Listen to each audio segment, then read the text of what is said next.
దేశవ్యాప్తంగా ఇవాళ సార్వత్రిక సమ్మె కొనసాగుతోంది. సమ్మెకు 10 ప్రధాన కార్మిక సంఘాలు పిలుపునిచ్చాయి. పలు రైతు సంస్థలు మద్దతు ప్రకటించాయి. కేంద్ర ప్రభుత్వ వైఖరి నిరసిస్తూ కార్మిక సంఘాలు ఈ పోరాటానికి పిలుపునిచ్చాయి.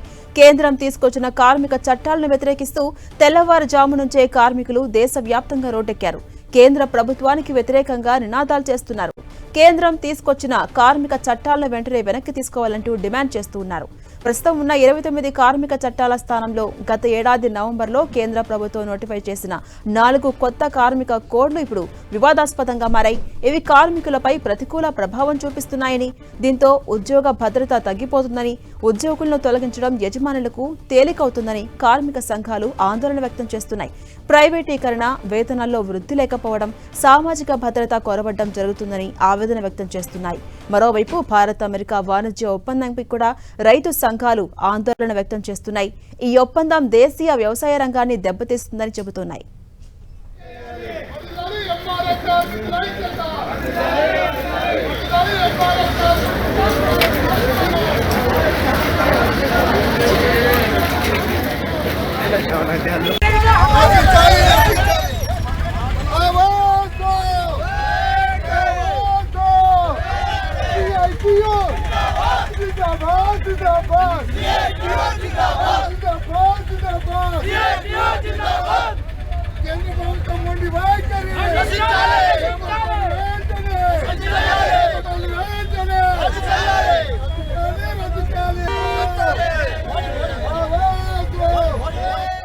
ఇక దేశవ్యాప్త బంద్లో సుమారు 30 కోట్ల మంది కార్మికులు భాగస్వామ్యం కాబోతున్నట్టుగా కార్మిక సంఘాలు చెబుతున్నాయి.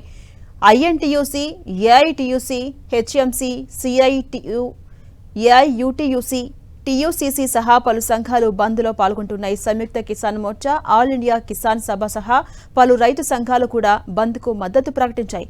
భారత్ బంద్తో దేశవ్యాప్తంగా బ్యాంకింగ్, రవాణా, ప్రభుత్వ కార్యాలయాలకు తీవ్ర అంతరాయం కలిగే అవకాశం ఉంది. ముఖ్యంగా పెద్ద సంఖ్యలో కార్మిక సంఘాలు పాల్గొనే అవకాశం ఉన్న కేరళ, ఒడిశాలో ఈ ప్రభావం ఎక్కువగా ఉండవచ్చు. నిత్యావసరాలు, ఆసుపత్రులు, అంబులెన్స్ సేవలు, విద్యుత్, నీటి సరఫరా వంటివి యథాప్రకారం కొనసాగుతాయి. బ్యాంకులకు అధికారికంగా ఆర్బీఐ సెలవు ప్రకటించకపోవడంతో సేవల్లో అంతరాయాలు కలిగే అవకాశాలున్నాయి. నగదు లావాదేవీలు, చెక్కుల క్లియరెన్స్లో జాప్యం జరిగే అవకాశం ఉంది. ఇక స్కూళ్లు, పాఠశాలలకు అధికారికంగా ఎలాంటి సెలవు ప్రకటించినప్పటికీ స్థానిక పరిస్థితులు బట్టి మూతపడే అవకాశాలుంటాయి. 4 కొత్త కార్మిక కోడ్లు రద్దు చేయాలని, అవి కార్మికుల హక్కులను బలహీనపరుస్తున్నాయని ఆరోపిస్తున్నాయి కార్మిక సంఘాలు. విత్తన బిల్లు, విద్యుత్ సవరణ బిల్లులను కేంద్రం ఉపసంహరించుకోవాలని డిమాండ్ చేస్తున్నారు. అలాగే ఎంజీ నరేగా స్కీమ్ను పునరుద్ధరించాలని కోరుతున్నారు. ప్రైవేటీకరణను ఆపాలని, కార్పొరేట్ అనుకూల సంస్కరణలను తీసుకురావద్దని డిమాండ్ చేస్తున్నారు.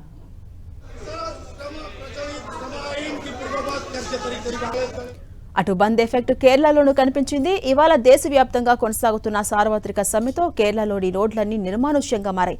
కేరళలోని వ్యాపార, వాణిజ్య సముదాయాలు కూడా మూసేసి అందరూ బంద్కు సహకరించారు. అటు కార్మికులు ఇవాళ దేశవ్యాప్తంగా బంద్కు పిలుపునివ్వడంతో ఎలాంటి అవాంఛనీయ ఘటనలు జరగకుండా ఉండేందుకు పోలీసులు భారీగా మోహరించారు.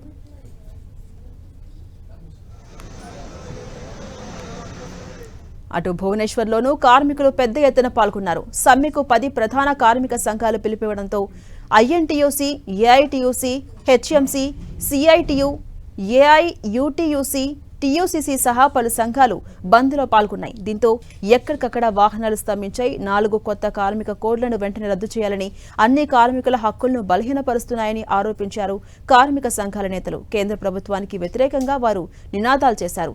వెంటనే కొత్త కార్మిక చట్టాలను రద్దు చేయాలంటూ డిమాండ్ చేశారు. అటు భువనేశ్వర్లో కొనసాగుతున్న సమ్మె ఎఫెక్ట్ ఓ వివాహ వేడుకపై పడింది. వరుడు వివాహానికి హాజరయ్యేందుకు బయలుదేరాడు. అదే సమయంలో కార్మిక సంఘాలు నిరసనలు చేస్తున్నాయి. దీంతో బాలసూర్ ఏరియాలోని జాతీయ రహదారిపై ఎక్కడికక్కడ కిలోమీటర్ల మేర వాహనాలు నిలిచిపోయాయి. దీంతో తన వివాహ వేడుకకు ఆలస్యం అవుతుందని ఆవేదన వ్యక్తం చేశాడు. కొన్ని నెలల క్రితమే వివాహ వేడుక తేదీని ఖరారు చేసుకున్నామని వరుడు వాపోయాడు. పోలీసుల సాయంతో వాహనాలను తొలగించేందుకు ప్రయత్నించగా కార్మిక సంఘాలు అడ్డుకున్నాయి.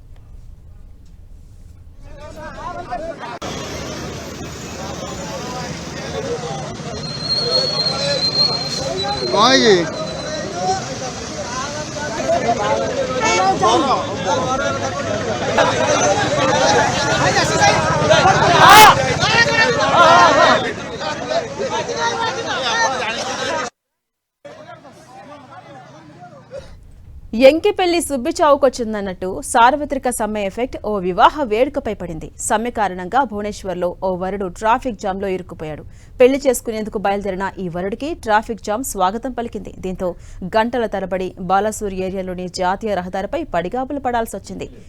ట్రాఫిక్ ను క్లియర్ చేసేందుకు అటు పోలీసులు ప్రయత్నించినా ఫలితం లేకుండా పోయింది.